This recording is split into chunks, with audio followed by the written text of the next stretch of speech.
Chapter 21. Now these are the judgments which thou shalt set before them. If thou buy an Hebrew servant, 6 years shall he serve, and in the 7th he shall go out free for nothing. If he came in by himself, he shall go out by himself. If he were married, then his wife shall go out with him. If his master have given him a wife, and she have bore him sons or daughters, the wife and her children shall be her master's, and he shall go out by himself. And if the servant shall plainly say, I love my master, my wife, and my children, I will not go out free, then his master shall bring him unto the judges. He shall also bring him to the door, or unto the doorpost. And his master shall bore his ear through with an awl, and he shall serve him forever. And if a man sell his daughter to be a maidservant, she shall not go out as the men servants do.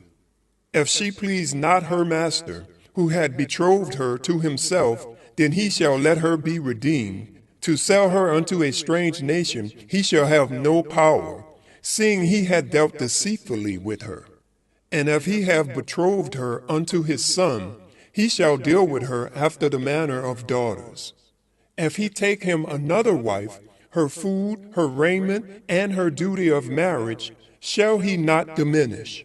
And if he do not these 3 unto her, then she shall go out free without money. He that smiteth a man so that he die shall be surely put to death. And if a man lie not in wait, but God deliver him into his hand, then I will appoint thee a place whither he shall flee.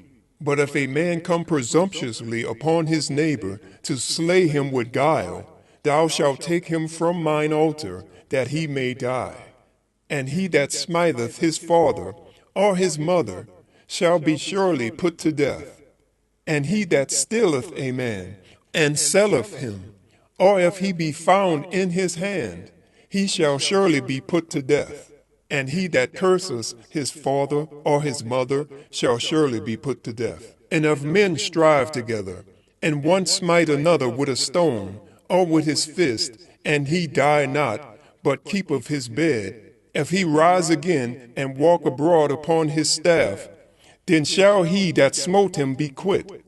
Only he shall pay for his loss of time, and shall cause him to be thoroughly healed. And if a man smite his servant or his maid with a rod, and he die under his hand, he shall be surely punished. Notwithstanding, if he continue a day or 2, he shall not be punished, for he is his money.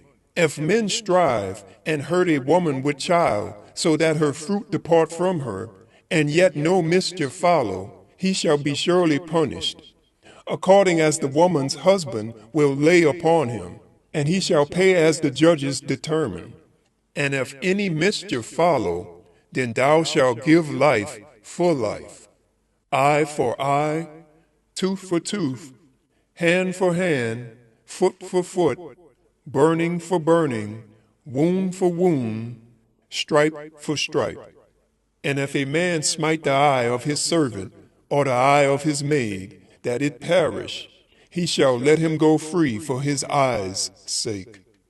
And if he smite out his manservant's tooth, or his maidservant's tooth, he shall let him go free for his tooth's sake.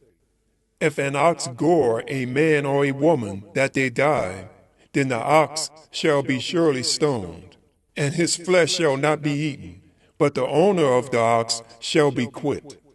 But if the ox were wont to push with his horn in time past, and it hath been testified to his owner, and he had not kept him in, but that he hath killed a man or a woman, the ox shall be stoned, and his owner also shall be put to death.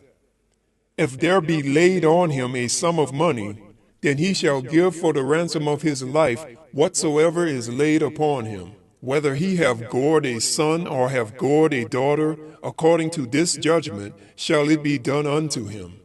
If the ox shall push a manservant or a maidservant, he shall give unto their master 30 shekels of silver, and the ox shall be stoned.